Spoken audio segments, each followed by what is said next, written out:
de estos materiales, ¿no? Es más, seguramente los que tengan una idea de la llamada literatura de cordel relacionan a tal fenómeno con el crimen y con el ciego que con un cartelón vendía el pliego, el papel, llamaban en muchos sitios, y explicaba el horroroso crimen que había sucedido en tal o cual lugar, ¿no? Combinando lo visual, un poco como hacemos ahora, ¿no? Combinando lo visual con lo oral y con lo escrito, con lo impreso. Y como vamos a ver en algunos casos, luego la gente también completaba esa variedad de vehículos de transmisión con lo manuscrito, de hecho. Cuando yo me planteé esta charla, me di cuenta de una dificultad que no había tenido, hacía bastante que no hablaba de romances de ciego, ¿no? Y era cómo explicar a gente, como muchos de vosotros, este mundo, podemos decir, realmente desaparecido, ¿no? Cómo poneros en situación.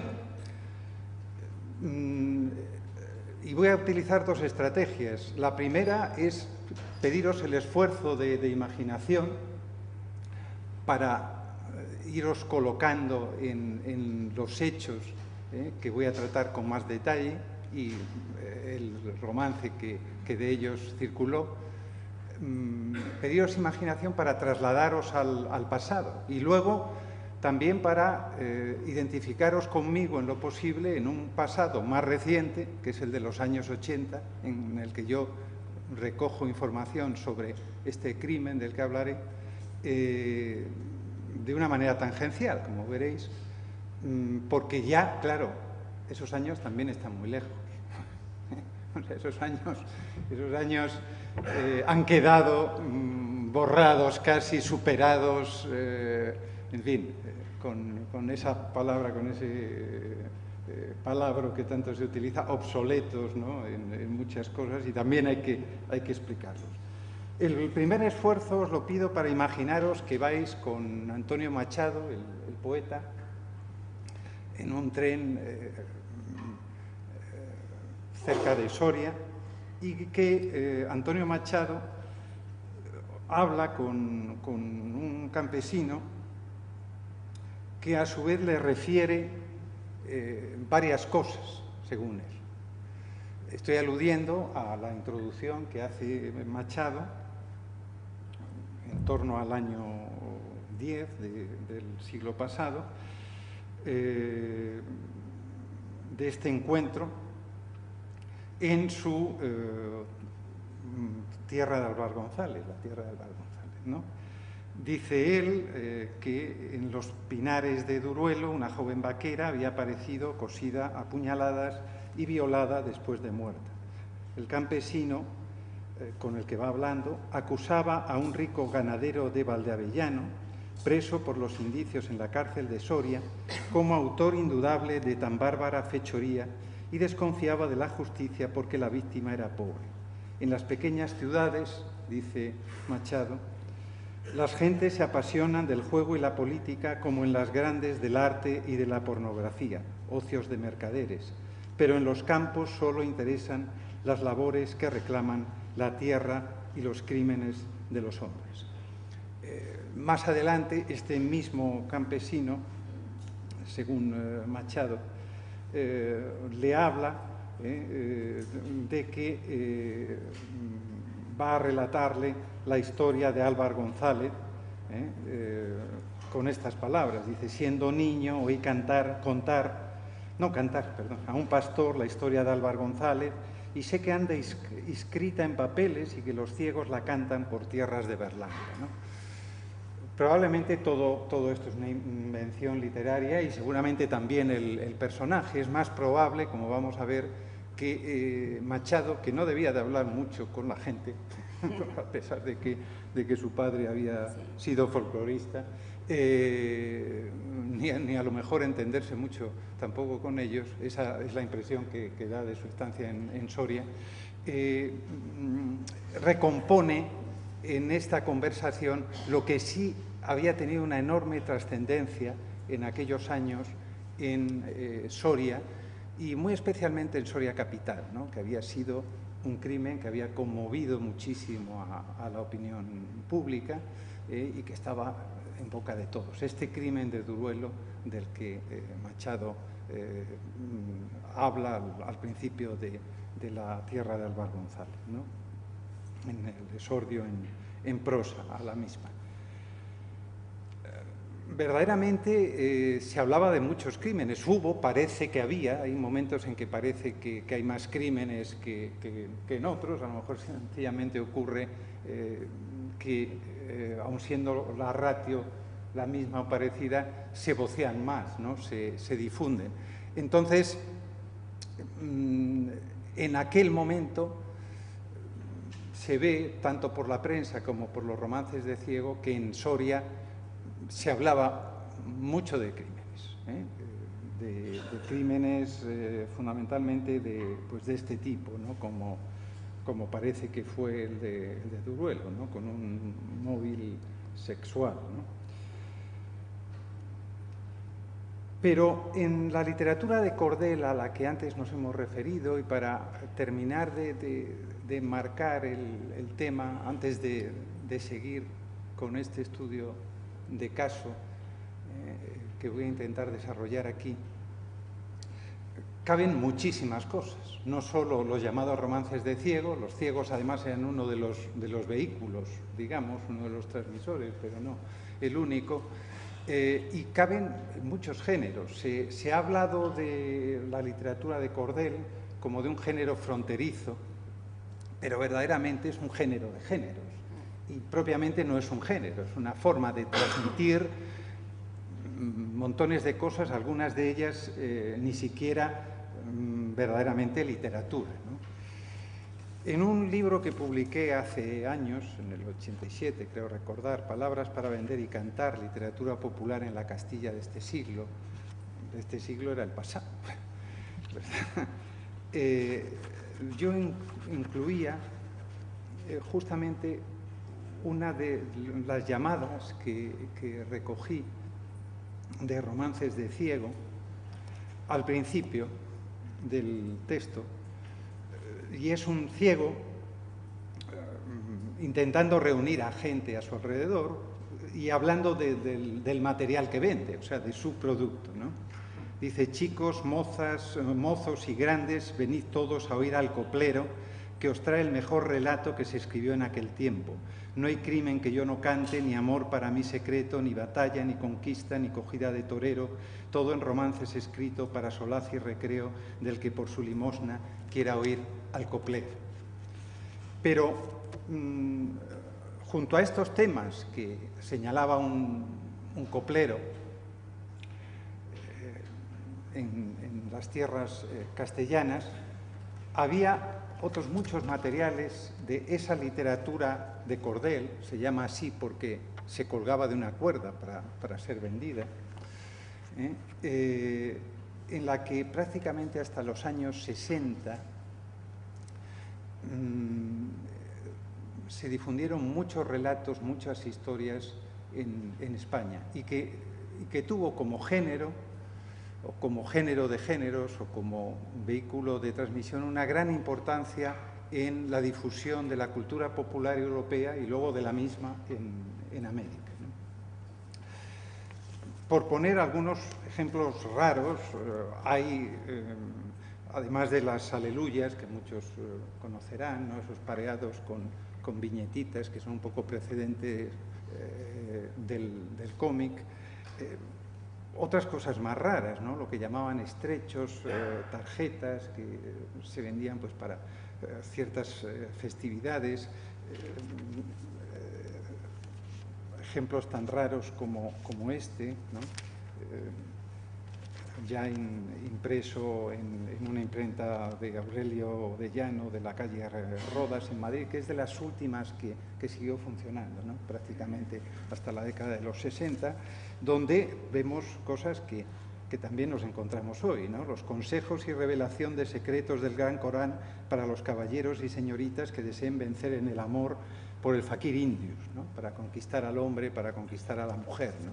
Aquí se nos dice pues, lo que tenían que hacer, consejos seguros para los caballeros y consejos seguros para las señoritas de este supuesto fakir, ¿no?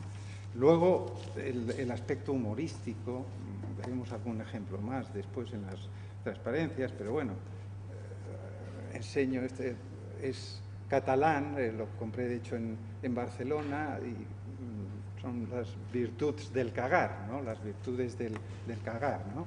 En verso, pero de forma pues totalmente humorística. Había en alguna prensa que hoy llamaríamos canalla, que de hecho solía incluir muy a menudo, ¿no?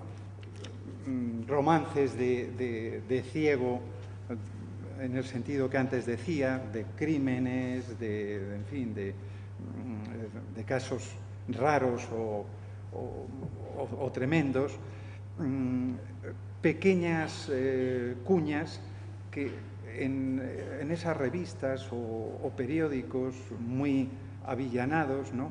Hacían también objeto de su asunto a tratar el humor, ¿no?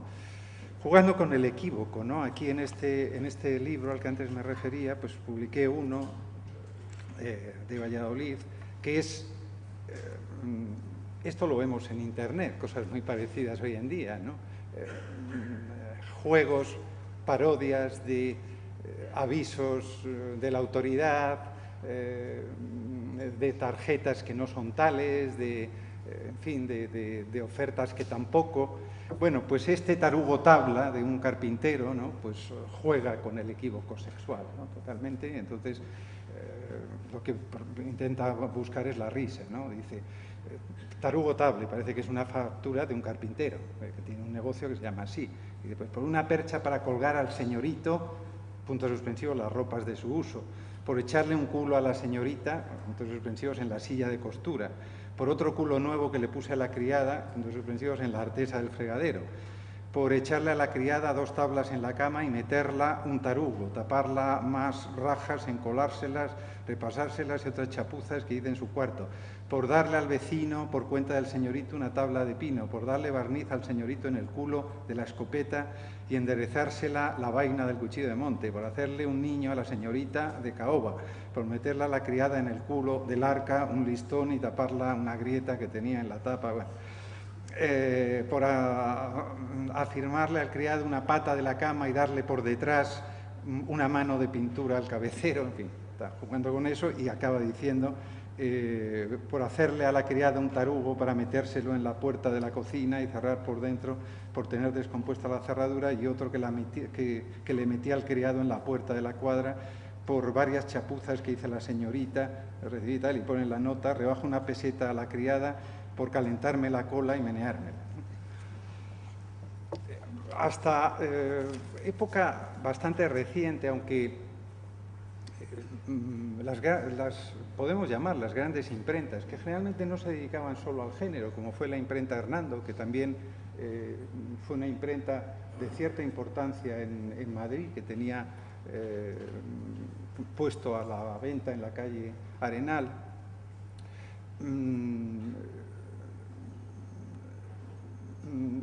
Acaban antes de la guerra, hay otras que continúan, muchas veces jugando con un elemento que se ve que tenía su relevancia para mucha gente, que era, de hecho, el vender letras de canciones que se hacían populares por el cine o por la incipiente industria discográfica, ¿no? Hasta el punto de que una de esas personas, pues a mis compañeros de encuestas y de pesquisas y a mí, nos llegó a decir, cuando empezaron en los discos, en las carátulas de los discos, a poner las letras, ya nos fastidiaron el negocio, porque habían funcionado bastante, proporcionando esas letras que la gente quería saber de canciones que se hacían populares ahora por esos nuevos métodos, por esas nuevas innovaciones. Y así, por ejemplo, pues tengo en mi colección estas canciones que canta Angelillo, ¿no? que Angelillo fue un conocido cantador, muy identificado con la República antes de la guerra, que tuvo que exilarse después, y bueno, pues aquí está en lo que publicaba justamente la imprenta esta de la calle Rodas, a la que antes me he referido, ¿no? de Aurelio de Llano. Pero para darnos un ejemplo, una idea y ver algunos ejemplos, aunque sea de forma rápida, de todo lo que entraba en lo que un ciego podía vender, y también vendían estos kioscos ligados a las imprentas, vamos a ver estas viejas transparencias. Encontramos romances como el del Conde Alarco, rehechos, que es un romance tradicional, como bien sabe María Jesús, también, o estas nuevas canciones de Gerineldo, ¿verdad? ¿Qué es el Gerineldo que muchos conocerán, no? Gerineldo, Gerineldo, mi camarero pulido, que te tuve una noche, 3 horas a mi servicio. La Samaritana, esto se cantaba en la Zambomba de Jerez. Una versión oral de la Samaritana. Sí, yo la he recogido oralmente en tierras de Valladolid. San Alejo, el tema religioso, para que veamos todo ese mundo que variado, además de los ejemplos y muestras que ya me parece interesante antes. Que comentes también la iconografía, ¿no? Sí, claro. Ese es otro mundo en el que no vamos a entrar, como los tacos, generalmente de madera de boj, aunque también se hacía de otras, ¿no? Y luego ya en planchas metálicas, ¿no? A lo largo del XIX eran el tesoro de estas imprentas, que de hecho los utilizaban para distintos temas y componían imágenes con varios de ellos. Esta que se parece a lo que os enseñé, ¿no? De hecho son las virtudes del cagar, ¿no? Pero que habla de la universidad de Ensuciame la manga o algo así, en vez de jugando con lo de Salamanca. Diego Corrientes, ¿no? Claro, las historias de bandoleros. Un inciso, aunque sea muy rápido, ¿no? Porque habría tantas cosas que decir, ¿no? Es interesante que se perdió mucho de este material precisamente por cotidiano, especialmente el de los siglos XIX y XX, porque era despreciado por los recopiladores, olímpicamente, ¿no? Y ahí viene quizá la heterodoxia que me atribuía antes María Jesús, respecto a cierta tradición filológica muy respetable, por otra parte, pero que llevó en sus prácticas de campo a que no se recogieran este tipo de romances como cosa vulgar y como cosa que hacía perder el tiempo respecto a los romances tradicionales del verdadero pueblo, y que pintaban a esta literatura pues como un estorbo a la hora de ir a recopilar romances, porque además, señalaban algunos estudiosos, era algo que se había difundido desde las ciudades, digamos, era la peor cultura de las ciudades, dada como alimento al campo, a la gente campesina, ¿no? Y yo llegué a escuchar a alguno de estos recopiladores y estudiosos que por donde pasaban, habían pasado los ciegos, habían arrasado con la tradición. Y que entonces, bueno, yo no hice caso. Y creo, otra de las cosas que veía ahora, digo, me parece que he sido de los poquitos que en una determinada época que todavía se podía hacer, documenté de algún modo ya no solo el aspecto impreso, sino el aspecto oral de esta literatura.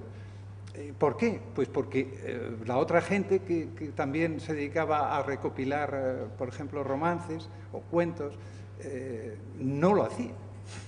No lo hacía y es más, casi mandaban callar a la gente cuando les asaltaba. Sí, lo hemos hecho.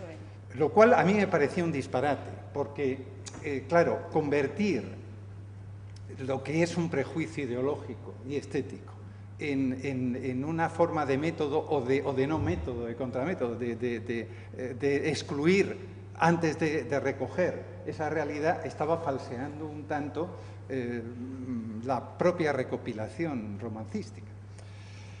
Pero ahora me alegro, desde luego, sí, lo puedes pasar. Espera, estas últimas son ejemplos de cómo, pues, como décimas glosadas, como coplas, como jotas, es decir, como géneros musicales, se vendían estos teos para que la gente tuviera que cantar. Claro, es muy interesante que estamos ante un tipo de literatura, cuando es literatura, que no siempre lo es, porque abiertamente otras veces es otra cosa,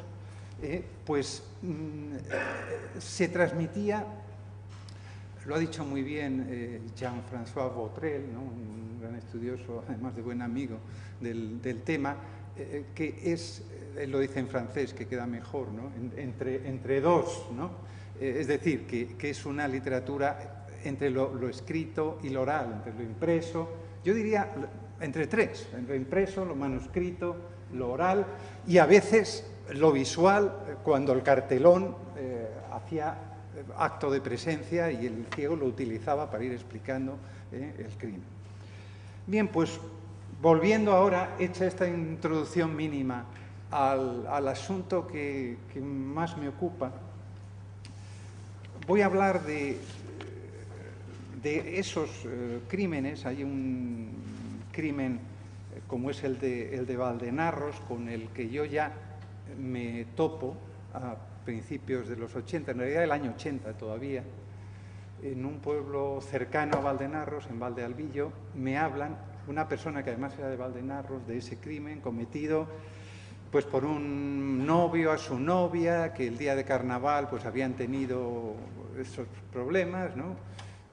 Algo muy frecuente en romances de este tipo, esto de que el novio celoso, bueno, y más allá, sigue siendo bastante frecuente, por no decir demasiado. En la actualidad, pues directamente había matado a la novia, luego en este caso se había querido suicidar, ¿no? Algunas de las cosas más llamativas del romance de Valdenarros es que en uno de los puntos, cuando el hermano de la víctima le pregunta, en cierta versión, supuestamente el asesino le contesta como quien picaba berzas, he hecho lo que quería, ¿no? Bueno, tremendo, ¿no? Sin duda para hacer que la gente sintiera más odio. Luego hablaba también el romance de que le cruzan por el puente que hay en el pueblo, la Guardia Civil, y dicen que lo llevaban atado de pies y manos y que la gente gritaba que tiren a ese malvado. La persona que me lo comunicó, que lo había oído de ciegos, como muchos de estos romances, ¿no?, pues me dijo que eso no era así, que pasaron tranquilamente y tal. Hay cosas de los romances que no son verdad, hay otras que sin embargo son muy ciertas, y es lo que voy a intentar destacar del romance del crimen de Duruelo, que vamos a ver que cosas que parecen fórmulas del género, que parecen exageraciones, sin embargo se ajustan muchísimo, por no decir puntualmente, a la verdad de lo ocurrido. En Soria pude recoger bastantes materiales de una imprenta, que era la de V. Tejero, pero curiosamente, tanto este romance de Valdenarros como el romance de Duruelo, en el que me voy a centrar, no son romances que haya encontrado entre los materiales que yo pude rescatar de esa imprenta. No sé si fueron directamente orales, lo dudo, o simplemente pues no he encontrado ni conozco versiones impresas, ¿no? Los crímenes, como decía antes, hasta época en que ya se empieza claramente a confundir con la información de los periódicos y periódicos especializados en ello, fueron tema central de esta, vamos a llamarle, literatura, ¿no? Este es el crimen cometido contra una mujer que trabajaba en una fábrica de galletas en Aguilar de Campoo. Lo he puesto como ejemplo de que ya viene la foto de la interfecta, ¿no?, como decían entonces. Puedes pasar, Jesús, para ir un poco rápido. Sigue el crimen. Y esta es la versión que en Palencia, en Carrión de los Condes, me pasan de lo mismo, ya manuscrita, por gente que lo recitaba, que lo cantaba, etc. Esto, en varios de los ejemplos que tengo de Soria, es muy común. O sea, tengo ejemplos manuscritos, impresos, orales. Y otros, como decía, no. Puedes ir pasando. Este ya es el crimen de Duruelo. Lo podemos mantener, creo, ¿verdad? Porque veo mal, pero pone Crimen de Duruelo, las dos versiones que se complementan, ¿no? Y que una me es pasada por escrito y la otra me la canta una persona. Bien,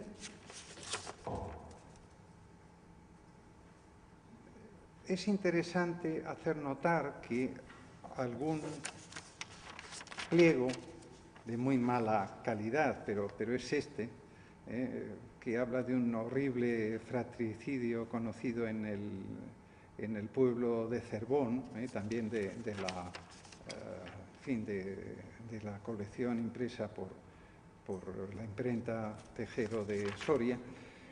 Verdaderamente no hay un romance, sino que son extractos de uno de los periódicos de Soria, ya directamente, y habla de los detalles del crimen, habla del asesino, la víctima, cómo debió cometerse el crimen, etc. En la forma de los romances de Ciego, pero verdaderamente haciendo una síntesis de la noticia como tal. El crimen de Ribarroya, que como sé que veíamos de Eulalia también ya es bastante reciente, este es del año 50 y pico, también cometido en Soria, pues se contamina un poco de la influencia del romancero gitano, podríamos decir, de Lorca y de ese romancerismo tardío, ¿no?, de los años 50 y 60, que también llega a la canción española, etc. Y verdaderamente se sale bastante en su contenido del género, ¿no? Y habla de un asesinato,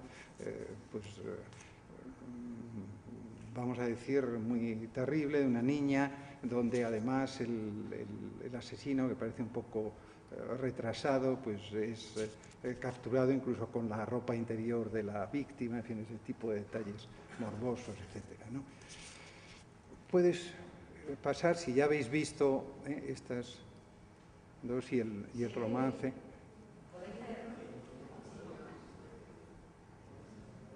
Este es la parodia. Bueno, me iba a referir a ella. Si queréis la leemos, pero es que es muy larga la parodia, pero se puede leer un poquito, si no, ¿verdad? La incluyo, es de un crimen no ocurrido, realmente. Y lo que interesa de este ejemplo, que también me llega oralmente y también me llega por escrito, es, y de una persona muy mayor y de una persona muy joven, curiosamente, es que resume el repertorio, pero sobre todo la retórica, las claves estilísticas del género de romance de Ciego y romance de Ciego de crímenes, ¿no? Parodiando el propio género, ¿no? Porque dice, les voy a contar a ustedes un crimen que ha pasado en el pueblo Pancaliente, provincia de Tortafría. Hombres, niños y mujeres, todos pueden escuchar para que se enteren bien de lo que voy a contar. Esto que voy a contar no es fácil que haya pasado, pero hay que vender las coplas solo para sacar los cuartos. Yo creo que a dicho pueblo nadie lo conocerá, es una gran población, 12 vecinos tendrá. El 39 de junio, que por supuesto no existe, entraron 4 ladrones para matar y robar en casa de unos señores. Y aquí empieza la tragedia en esta primera parte, tal. Hace incidencia un poco en todos los recursos, como era esto de vender una primera parte, una segunda parte, de rehacer viejos romances que tenía el quehacer del Ciego, ¿no? Del transmisor de la literatura de cordel, que a veces era autor también, porque podía hacer él los poemas, darlos a una imprenta y venderlos. En ese caso también está documentado. Seguimos. Sigue esto, sí, es un poco largo, hasta el final. Hay un horroroso crimen que señala algo bastante interesante, ¿no? Al final se dice, este es de Salamanca, y dice lo siguiente, aquí termina la pluma y no puede contar más, se venderá la sentencia el día del juicio oral. Bueno, fue costumbre documentada ya en el siglo XVI, dice Maricruz García de Enterría, que los ciegos tuvieran el privilegio de recibir las confesiones hechas a la justicia por los criminales condenados a pena de muerte, de modo que las versificaran, imprimieran y vocearan para escarmiento de todos. Sigue diciendo García de Enterría que de aquí pudo derivar la forma autobiográfica que tuvieron los romances o jácaras de valentones y rufianes, aunque las jácaras en general no tuvieran un final definitivamente negativo y condenatorio para el jaque que podía escribir sus hazañas simplemente desde la cárcel.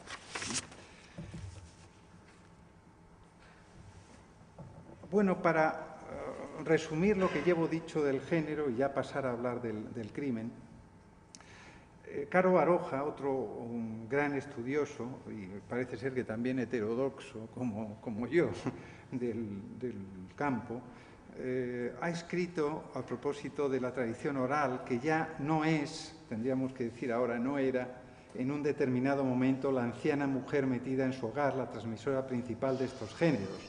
Hemos de topar ahora de modo inexorable con otros tipos de literatos populares y es el primero el cantor ciego, que hay que decir a veces hacia el cielo, no lo era exactamente. Como yo pude comprobar en Covaleda, Duruelo y en tantos otros lugares de Soria, de Palencia, de Valladolid, por donde hice mi trabajo de campo, nuestros informantes muchas veces reconocían su deuda con estos ciegos y decían que habían aprendido esos romances pues, del ciego que iba con una chica, y hay incluso alguno, el tío Basilio lo llamaban en tierras de Valladolid, ya bastante identificable, ¿no? por mí, ya que recogí bastante información sobre él y su ruta, ¿no? Que tenían rutas semejantes a las de los feriantes, ¿no? Iban de pueblo en pueblo. ¿Cómo pudo gestarse el romance del crimen de Duruelo? Que no sé si habéis podido leer, mejor lo leo quizá, ¿no? Sí. Este romance empieza de una manera muy habitual en el género, diciendo: oigan ustedes, señores, y escuchen con atención para explicar este crimen que es digno de compasión. En la provincia de Soria, en Duruelo, apareció una joven desgraciada muerta por un puñal traidor. 22 años tenía la infeliz cuando murió y más de 20 puñaladas el criminal la asestó. Gregoria de Miguel se llama aquella cándida flor, aquella blanca azucena que en el monte apareció. Toda llena de heridas, oh qué agonía, qué horror, qué tormentos pasaría la infeliz cuando murió. Esto me lo pasan en Duruelo por escrito, hasta ahí. Y creo que es la continuación del mismo romance, porque además se mantiene la rima en los primeros versos, luego cambia. Pero lo no habitual precisamente en estos romances de ciego es que se mantuviera la rima asonante, como en el romance considerado tradicional. Era más corriente que fueran cuartetas en las que iban cambiando las rimas, ¿no? Y dice la versión siguiente que me comunicó Rioja de Miguel: llena de heridos su cuerpo y en las manos de un traidor, entre gritos lastimosos, entregó su alma a Dios. Cuánto la pobre estaría peleando por su honor para defender su honra y de nada le sirvió. Qué criminal, bestial, bruto. Ahí tuve que reconstruir un poco, pero no estaba claro lo que se me decía.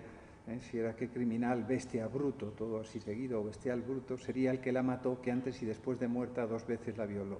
Juan José Rodríguez, dicen, hay un error ahí, es Juan José Jiménez, error de la informante, se supone, que aquella tarde pasó por el monte del suceso, si será culpable o no. Dicen que la tía Pichona sabe algo del suceso y si lo sabe que lo diga sin temor y sin recelo, pero si no sabe nada, mueran los chismes y cuentos, que a las lenguas desatadas también hay que poner freno. Pues bien, todo esto se refiere a un hecho real. Ocurrió el día 18 de julio de 1910. El cuerpo de la víctima no apareció hasta el 19. Fue detenido como sospechoso Juan José Jiménez, de 21 años entonces y vecino de Sotillo del Rincón, no de Valdeavellano, como decía Machado. Jiménez era de una familia de ganaderos acomodada que se dedicaba a la trata de ganado. Se vio sobre todo acusado por las declaraciones de la niña Ana o Ana Susana de Miguel, de 9 años entonces, que era sobrina de la víctima, a la que acompañaba cuando ésta desapareció. Gregoria tenía 23 años, no 22 cuando fue asesinada, pero vemos que hay bastante veracidad en todo lo que el romance decía. Curiosamente, la persona que me informa de la segunda parte es esa niña, pero yo entonces no lo sé. Sí que la veo muy conmovida cuando me comunica el texto y de una manera no fingida.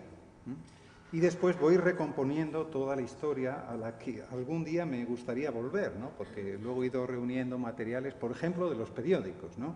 La prensa de la capital, representada por La Verdad y el Avisador e Ideal numantino, también existía el noticiero de Soria, mantuvieron una larga polémica en la que, bueno, se tiran los trastos y verdaderamente se insultan y hay querellas entre ellos, etcétera, ¿no?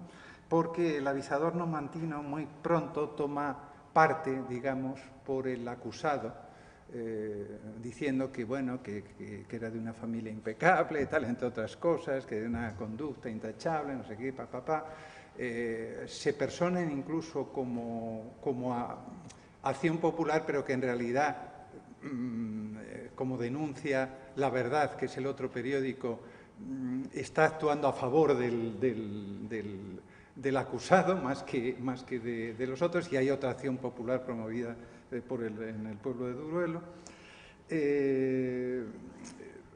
El redactor de La Verdad ataca muchísimo a este pasteleo del Avisador numantino, que era el periódico, digamos, más del establishment soriano en ese momento. Releyendo todo, uno verdaderamente no sabe qué pensar, pero ve con claridad que hay algo más, ¿no? O sea, que en el caso del crimen, sobre todo de la opinión encontrada que tiene Soria en general, la provincia, pero muy especialmente la ciudad, están jugando otros factores, ¿no? Quizá de clase, quizá de revancha, quizá de tipo ideológico, porque muy pronto se empieza a decir esto, ¿no? Que por parte de la prensa, hoy diríamos amarilla, de La Verdad, ¿no? Que el acusado está siendo protegido por ser quien es, ¿no? Bueno, finalmente el acusado fue exculpado, pero hay un momento cuando le llevan a la cárcel de Soria en que toda esta, podríamos decir, en cierto modo campaña, aunque los redactores de La Verdad se cuidan muy mucho, ¿no? Como cierta prensa un poco tremendista hace también hoy en día, decir, no, nosotros no decimos que es, pero está constantemente ya condenando al reo antes. Intentan cuidarse y curarse en salud, pero cuando llega a la cárcel de Soria, parece que en Duruelo no ocurrió eso, la gente verdaderamente quiere lincharlo, y tienen los guardias que sacar los sables, etc., ¿no? Andando el tiempo, yo también encuentro un texto que ahora veremos. Déjalo ahí porque también voy a hablar de este que se ve muy mal el texto.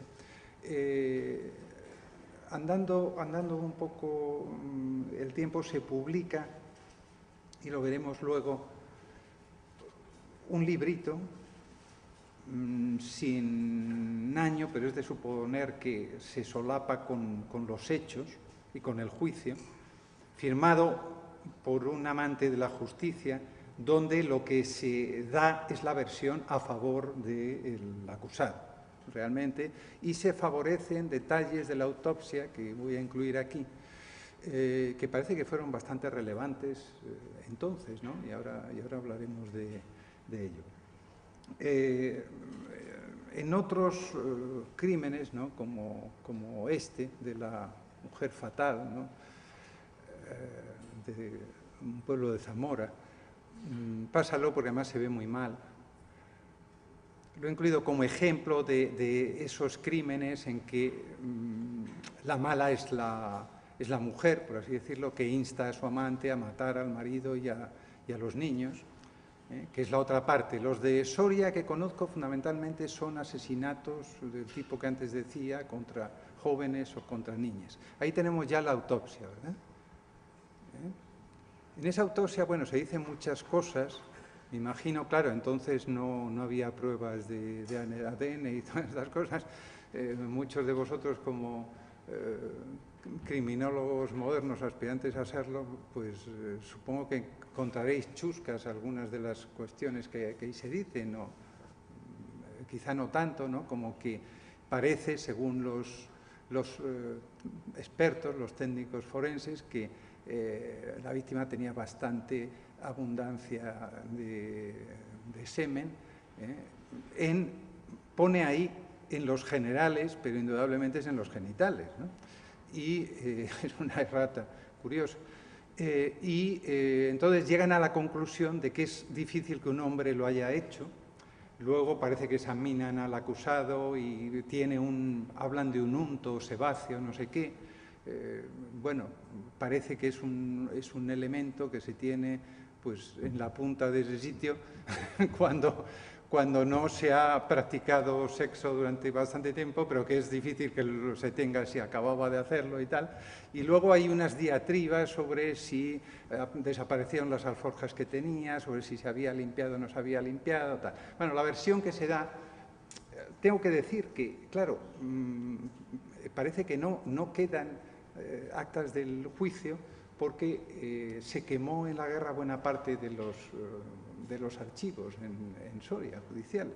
Entonces, la autopsia, hasta donde yo he podido saber, queda salvada en esta versión que es de segunda, si es intencionada, ¿no?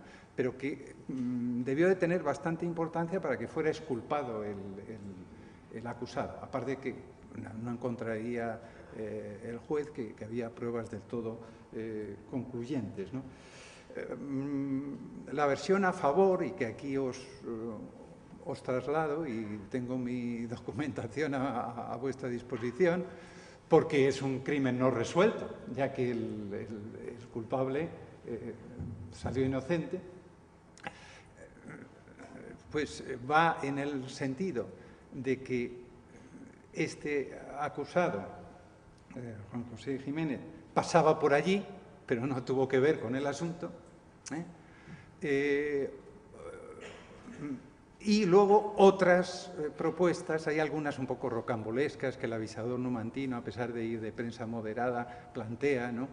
Y de las cuales la verdad se ríe bastante, ¿no? De un posible quinquillero o quincallero que hubiera estado por allí, que luego se habría ido a América, pero que pudo ser, en fin. O otra versión que supone que es gente del pueblo la que en realidad mata a la chica, entre ellos su novio y otros del pueblo, y que a lo mejor ya versiones mucho más novelescas, ¿no? Sí había quedado con este acusado que dijo no conocerla, pero a lo mejor habían quedado en un lugar que se llamaba Cueva de Pollatas y la matan después o cuando va a encontrarse con este joven, ¿no?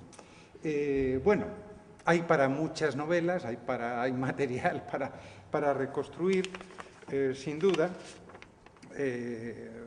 toda la historia desde muchos prismas, pero me quería yo centrar, ya que otro de los temas de este curso es el de la justicia del lenguaje, en los aspectos estilísticos del romance, oral, como lo he recogido, oral manuscrito, no tengo, ya dije, versión impresa, sobre todo para señalar la eficacia, ¿no? del mismo, la eficacia narrativa. Bueno, si quieres, eres una ayudante ideal, verdaderamente. Si quieres, pon el texto del crimen de Duruel.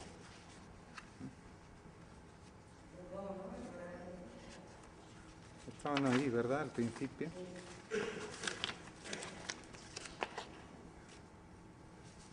Bien.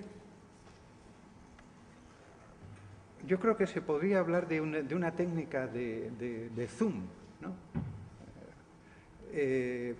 Y además muy interesante, que de alguna manera da una visión de lejos y una visión de cerca, o si queremos decirlo de otra forma, una como pretendidamente objetiva y otra mucho más subjetiva, una a distancia y otra cercana, ¿no? Porque dice, les voy a contar a ustedes un crimen, bueno, eso es formulaico. Ah, no, estoy en el otro, perdón. Oigan ustedes, señores, da lo mismo, era esa parte que hace esa llamada, en efecto, de fórmula a los posibles oyentes y potenciales clientes, ¿no? Y escuchen con atención para explicar este crimen, que es digno de compasión. Pero rápidamente ya el foco sobre el caso y el lugar, ¿no? En la provincia de Soria, en Duruelo, apareció una joven desgraciada muerta por un puñal traidor. 22 años tenía, va acercando, la infeliz cuando murió, y más de 20 puñaladas el criminal la asestó. Datos. Gregoria de Miguel se llama aquella cándida flor, aquella blanca azucena que en el monte apareció. Acerca, y nos acerca, nos implica. Toda llena de heridas, oh, qué agonía, qué horror, qué tormentos pasaría la infeliz cuando murió. Lleno de heridas su cuerpo, otra vez parece que tenemos un plano más general, y en las manos de un traidor, entre gritos lastimosos, entregó su alma a Dios. Cuánto la pobre estaría peleando por su honor para defender su honra y de nada le sirvió. Y ahí ya, digamos, se calienta el narrador, qué criminal, tal, sería el que la mató, que antes y después de muerta 2 veces la violó. Esto, según las autores, además, es rigurosamente cierto también, como lo es todo, o sea, como lo son las puñaladas, aunque pueda parecer una exageración, como lo son las violaciones, en realidad hay una gran veracidad, además de verismo, en el romance, que podría parecer pues un romance de ciego más. ¿Qué cosas se está contando? No. Juan José Rodríguez, ya he dicho que era Jiménez, dicen que aquella tarde pasó por el monte del suceso. Y es curioso que aquí el narrador verdaderamente se coloca en una situación bastante neutral, ¿no? Pasa a hablar de los rumores, de la repercusión que está teniendo en la gente el crimen. Y habla de ello con distancia. Yo en un primer momento pensé, si en la medida que podía ser identificable con alguno de los ciegos, de hecho en los relatos además se habla también de un ciego que había pasado por allí con un lazarillo, tal y cual. Pues podía ser una versión, digamos, casi a pie de crimen. Ahora me inclino más bien por pensar que no, porque la referencia que hay a la tía, esta llamada Pichona, que podía parecer pues un mote local y por lo tanto una cierta familiaridad con el pueblo, en realidad estuvo en boca de todo el mundo porque era una señora que dijo una cosa así como críptica que a veces decía la gente en los pueblos, ¿no? Decía, pobre Gregoria y tal, que también decían, ¿no?, en el pueblo que era muy guapa, de todo esto, se libró de 2, pero con el tercero cayó, ¿no? Una cosa así críptica que no se sabía, ¿no? que todo el mundo le preguntó, bueno, ¿qué sabe usted? Que la llaman a declarar y tal, y parece que no sabía nada. Ella, no, efectivamente había ido, había estado en el trayecto, pero nunca dijo que había llegado a ver a este. Sí, unos carreteros que llevan a la víctima cerca, se baja la víctima y deja a la sobrina, lo cual para mí me indica que quizá puede haber algo de verdad en eso de que había quedado con alguien, porque dice que iba a recoger algunas vacas, pero bueno, parece que se va hacia esas cuevas. Y la niña es la que más acusa, la niña de 9 años, la que luego me canta a mí, canta, recita, es la que verdaderamente acusa. Dice haber visto pasar a alguien a caballo en el momento que se acercaban a ese punto, etc. Pero la propia niña, que tenía 10 años, se contradice en algunas cosas y, bueno, pues su testimonio parece que al final no es demasiado tenido en cuenta, ¿no? Bueno, pues, entre otras cosas, lo que se puede decir, resumiendo ya, y acabo, de este romance sobre un crimen real, es, primero, que si no muy bello, verdaderamente tiene bastante buena técnica narrativa desde mi punto de vista. Segundo, una importante veracidad. Tercero, señalar cuántas investigaciones pendientes, empezando por mí mismo, aunque algo hice y publiqué ya al respecto, hay en que podamos combinar fuentes como las que aquí he señalado, nada más señalado.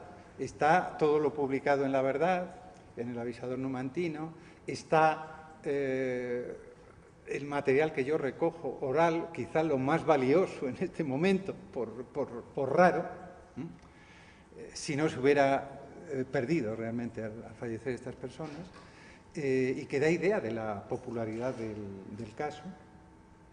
Está lo manuscrito del mismo romance.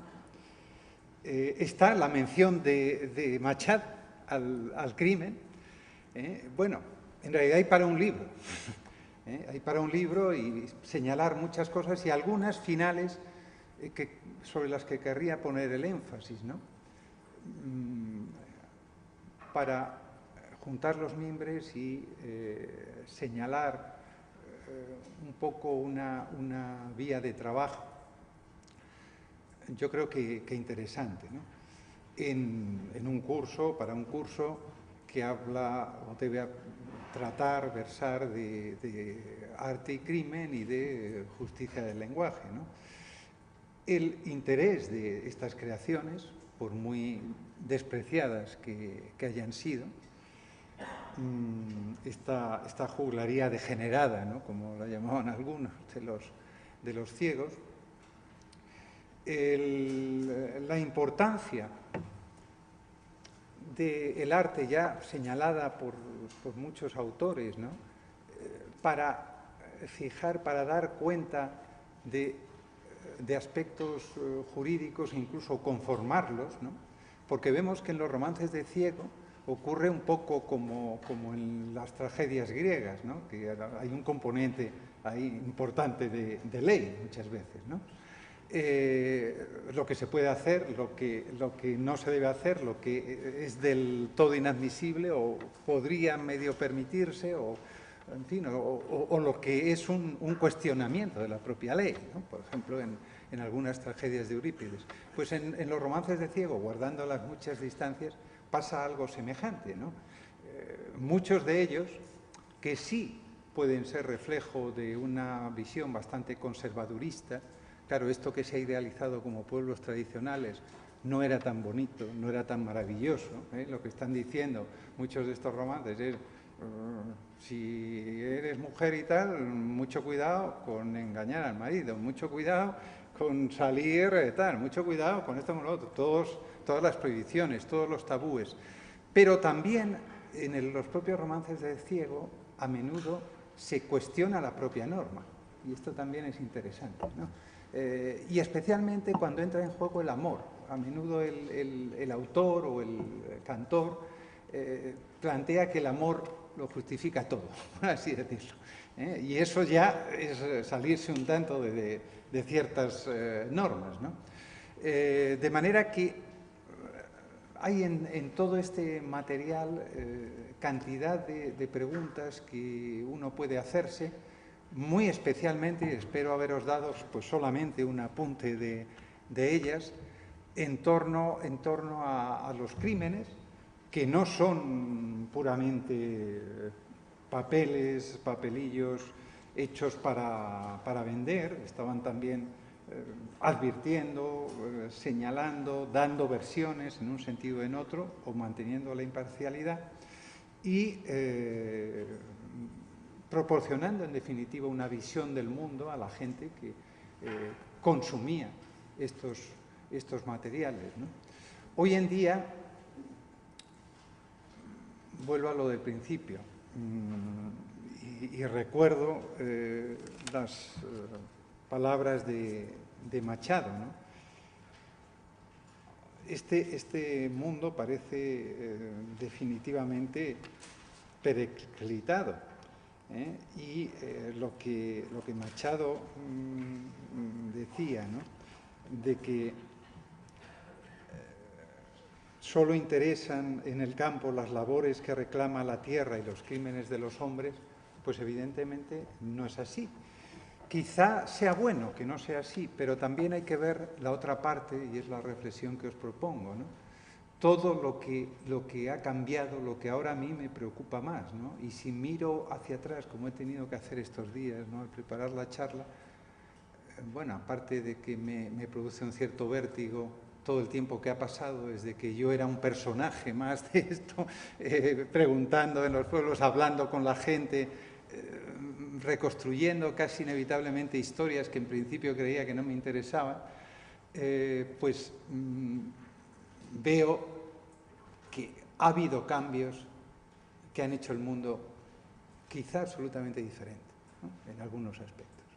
Y esos cambios tienen que ver con esto malo que señalaba de los pueblos considerados tradicionales, y por ello por algunos que veían en lo tradicional a Arcadia pues algo perfecto, algo de edad dorada. No, era muy terrible la presión que se ejercía, ¿no?, sobre la gente y sobre las mujeres especialmente. Pero, claro, también pensemos en lo que se ha perdido o hemos perdido. ¿Qué hemos perdido? La gente sabía en dónde estaba, sabía de dónde venía, sabía que había habido gente antes de ellos. No son los grandes relatos, como ha dicho algún teórico, lo que se quiebra, ¿no? Ni menos el fin de la historia. Son los pequeños relatos los que en estos 30 años se han visto más afectados. La gente ya casi no se cuenta a sí misma en compañía de otros, no se narra. Vivimos entre no lugares y no tiempos, porque el tiempo que vivimos es instantáneo. Entonces casi no hace falta la memoria para ligar lo uno con lo otro, y casi hay una quiebra de los relatos, aunque afortunadamente no del todo. Y digo, menos mal que no del todo, porque pocas cosas hay más humanas que el relato, el narrarse. Para mí es lo que identifica verdaderamente a lo humano, al hombre y a la mujer, dentro de todas las especies, si se quiere, ¿no? No sabemos si los delfines cuentan baladas, a lo mejor, porque son muy inteligentes, probablemente los otros primates no, pero somos los humanos quienes nos narramos, quienes nos reconstruimos narrándonos. Todo eso sufre, desde mi punto de vista, y lo he visto con mucha claridad al ocuparme de estos viejos materiales, una quiebra importante en el momento actual. Pero bueno, hay documentos para reconstruir historias, hay testimonios orales, entre otros estos recogidos por mí, y si uno se pone, podría hacer un libro sobre el crimen de Duruelo, se podrían escribir varias novelas, etcétera. Hay mucho que contar de aquellas tensiones de la Soria de principios de siglo, ¿no? Todo ese mundo que Machado vivía. Pues muchas gracias. Si hay alguna pregunta.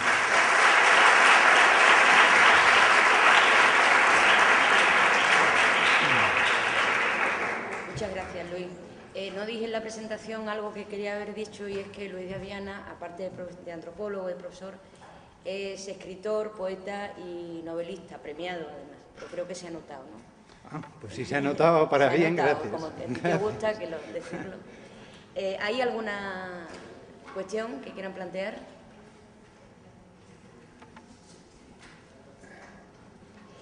Yo creo que a los juristas les interesará una cosa que tú has mencionado, que a mí me ha resultado muy curiosa, que es has hecho mención, me parece, a un documento de García Enterría en el que sí, da fe de que los ciegos no sí, podían sí, quedarse con las sí, declaraciones de los reos sí, sí, de la Inquisición a partir del siglo XVI para montar a partir de ahí sí, historia.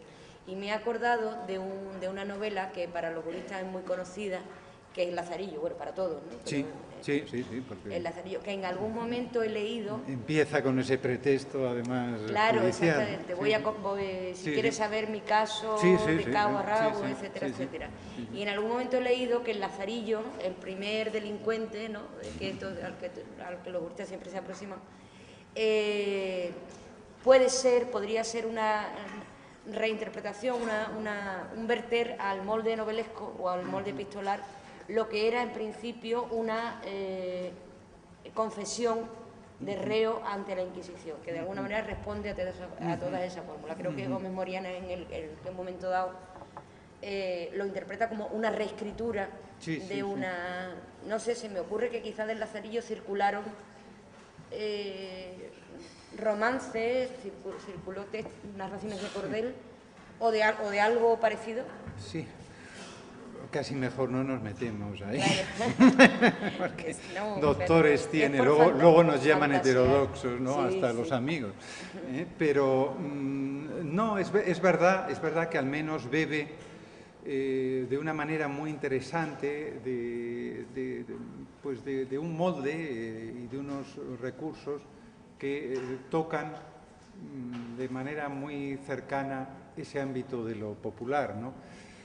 Hombre, yo creo que de forma bastante sofisticada, ¿no? No sé si me he quedado antiguo también en eso, pero creo bastante en el posible o ya no tan posible o seguro, lo que fuera, autor, como alguien que utiliza precisamente esos recursos para hacer una obra muy intelectual, en el fondo. Pero la forma, indudablemente, podía muy bien ser lo que tú dices, existir. De hecho, existe. Yo como editor, que también lo soy, director de una colección del CSIC sobre fuentes etnográficas, voy a editar o vamos a editar ahora un material interesantísimo que es el de los relatos populares, de ritos y de otras supersticiones, contenidos en las declaraciones a la Inquisición en la Nueva España, en México, ¿no? Entonces, aquello es apasionante también en esta línea que tú estás diciendo, ¿no? De confesiones que podrían ser núcleos de novelas.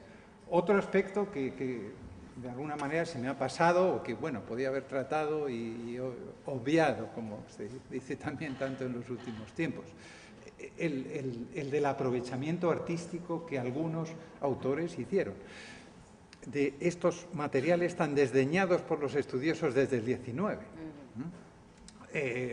Aprovechamiento que no solo está en Machado, en realidad el aprovechamiento que hace Machado en la tierra de Álvar González, yo diría que es un aprovechamiento tramposo, porque la tierra de Álvar González, como bien señala Ramón Menéndez Pidal, pone en escena y recrea y revitaliza el viejo romance que tanto le gustaba a don Ramón y tal y cual, aunque quiera pasar por romance de ciego. Y lo dice precisamente lamentando Ramón Menéndez Pidal que eso que había hecho Machado no lo hubiera hecho García Lorca, que era aquel chiquito que lo había acompañado en el Sacromonte y tal, que se esperaba tanto de él y qué tal, pero que se había centrado en el romance de tal, estaba muy bien, pero se había centrado en esos romances de bandoleros y de bandidos, de esa literatura menor y execrable y tal, ¿no? Bueno, pues hay algunos autores que no lo vieron afortunadamente para nada como Ramón Menéndez Pidal, que son, por ejemplo, Valle Inclán, en Los cuernos de don Friolera, que en realidad juega con un romance de ciego. En este caso, según él, tiene muy poco que ver con la verdad. Bueno, esto es lo que más circula por ahí. Incluso yo lo he querido alguna vez hasta analizar con detenimiento el crimen de Duruelo. Pocas crónicas más veraces, incluso más que lo que los periódicos estaban diciendo en ese momento, que estaban muy escorados hacia un sentido u otro. Y luego está el propio Pío Baroja, tío de Julio Caro, que como es El horroroso crimen de Peñaranda del Campo, obra teatral poco conocida, pero que sí se puso finalmente en los 70 en escena, pues habla de un crimen, no crimen y tal, y utiliza también un poco los tópicos del género y juega entre lo cómico y lo trágico, que eso es haber entendido muy bien el género, porque hay un poco de esto en todos los romances de ciego, no en los más terribles, pero incluso en ellos a veces se deslizan cosas que te pueden hacer reír, estás horrorizado y casi te dan ganas de reír, ¿no? O sea, esto de lo que hablaba Freud también, ¿no? La risa y el terror pueden estar muy próximos en nuestros mecanismos fisiológicos y verdaderamente es así, porque estás oyendo uno de estos crímenes y dice fulanito y tal, pues eso, pues como picando berzas hice lo que quería, joder, qué gracia, ¿no? O, claro, o se despidió de ella y tal con una sonrisa atroz, ¿no? Que te mueve a risa actualmente, ¿no? Pero que te estás riendo y te estás horrorizando, ¿no? De imaginarte la escena. No sé si nos apagan. No, pues, nos dan un aviso. ¿Queréis hacer algún comentario? Sí.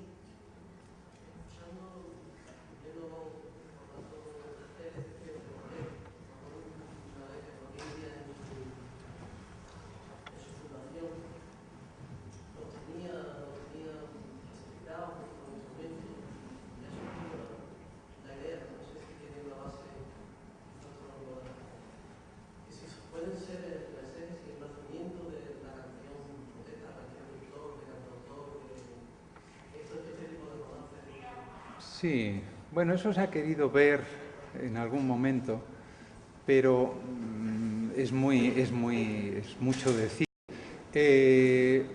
Hay, ya que mencionas eso, un precedente bastante inmediato, podríamos llamar, y también al menos anfibio, ¿no? Y ahora voy a explicar un poco el porqué del nombre. De cantores de tipo popular, pero ya en esa vertiente que tú señalas de lo folk, ¿no? que se vitaliza y revitaliza en los años 60, 70 en España, que es Faustino Santelices, que era un abogado creo que de La Coruña, que llegó a hacer una grabación, además, creo que en la Columbia Española, ¿no? La discográfica, con romances, viejos romances, tal como los cantaban los ciegos y acompañándose de la zanfona, que luego fue algo que pues, ha sido muy utilizado también por los intérpretes folk hasta el presente. Y que cantaba de esa manera, y verdaderamente en unas interpretaciones fantásticas, quizá mejoradas de los ciegos a los que pudo oír, o no, o las habría muy buenas también, sin duda. Bueno, pues precediendo a toda la revitalización de la canción folclórica de algunos lugares. Otras grabaciones no tenemos, pero bueno, en la vertiente brasileña, el folleto ha tenido una gran importancia hasta el presente en Brasil y es la versión de la literatura de cordel en el ámbito brasileño. Sigue habiendo cantores de estos populares donde quizá sí, por su connotación muchas veces de queja de la gente que vive en el campo, en el sertao y tal, ha adquirido esto que tú decías, ¿no? Lo que planteas, que a mí me gusta, pero claro, no quiero abrazarme tampoco esa idea porque sé que hay mucho más y que hay en muchos casos y ocasiones aspectos, como dije, conservaduristas y reaccionarios en la literatura de cordel, pero bueno, digamos que algo hay de ello y desde luego hay mucho más en el oficio de cantor ciego y de cantor coplero de esta literatura popular considerada como su literatura y tan maltratada, y yo lo llamé en la introducción al libro una poética despreciada, por eso, ¿no? Porque entonces casi te lanzaban anatemas, bueno, casi no, te los lanzaban por ocuparte de esto, ¿no? Entre el mundo de especialistas filológicos, del romancero y demás. Una anécdota que es la de Menéndez Pidal, en un libro, por lo demás, magnífico, ¿no? Sobre los juglares, ¿no? La juglaría y los juglares, donde menciona, llevas ya, digamos, muchas páginas leyendo lo que dice de los juglares y tal, y plantea, creo que era en nota, que se encuentra un ciego, y creo también recordar que por las calles de Madrid con una zanfona. Y entonces dices, hombre, don Ramón y tal, se encuentra al juglar. y lo único que se le ocurre es quererle comprar la zanfona. Como él mismo señala, o sea, era lo único que para él tenía de valor. Y claro, a mí me pareció, y lo he mencionado en alguna ocasión, una anécdota de un valor simbólico impresionante, ¿no? Porque señala la ceguera del erudito muchas veces de la que me hago partícipe, ¿no? Yo tuve ante mis narices muchas cosas que ahora me apasionaría investigar y preguntar más, pero yo estaba reuniendo materiales para publicar una cosa sobre romances de Soria, tal y cual. Afortunadamente yo no era de los que solo iba por los romances estos tradicionales, sino que recogí todo el otro material, me di la importancia de esos trasiegos de los ciegos y de la mezcolanza de tradiciones, que también tiene mucho interés. Y bueno, y pregunté muchas más cosas y sobre todo entrevisté con cierta profundidad a algunas personas que me contaban historias familiares, cuentos, hechos sucedidos de este cariz, etc. Pero es muy frecuente, ¿no?, esa ceguera, y ya que mencionas, pues durante mucho tiempo no se vio así. Yo todavía recordaba antes cómo en los 70 pues grandes estudiosos del romancero hacían estas aseveraciones, ¿no?, de que todo lo de los ciegos había sido malo, nada, vamos, para nada imaginarles con... Claro, luego vas también, los que somos un poco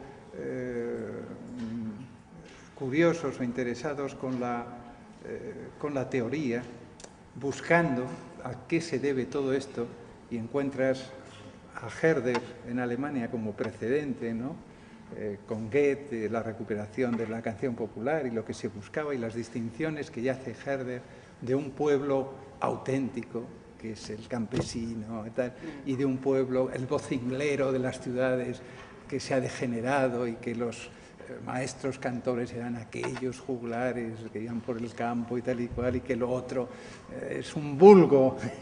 Y entonces dices, todo esto me suena. Todo esto me suena a lo que luego has leído en los estudiosos del romancero españoles y demás. Pues si no tenéis nada más, en principio nos vemos mañana. Continuamos aquí en esta misma sala a las 10. El papel de firma se ha pasado, lo habéis firmado.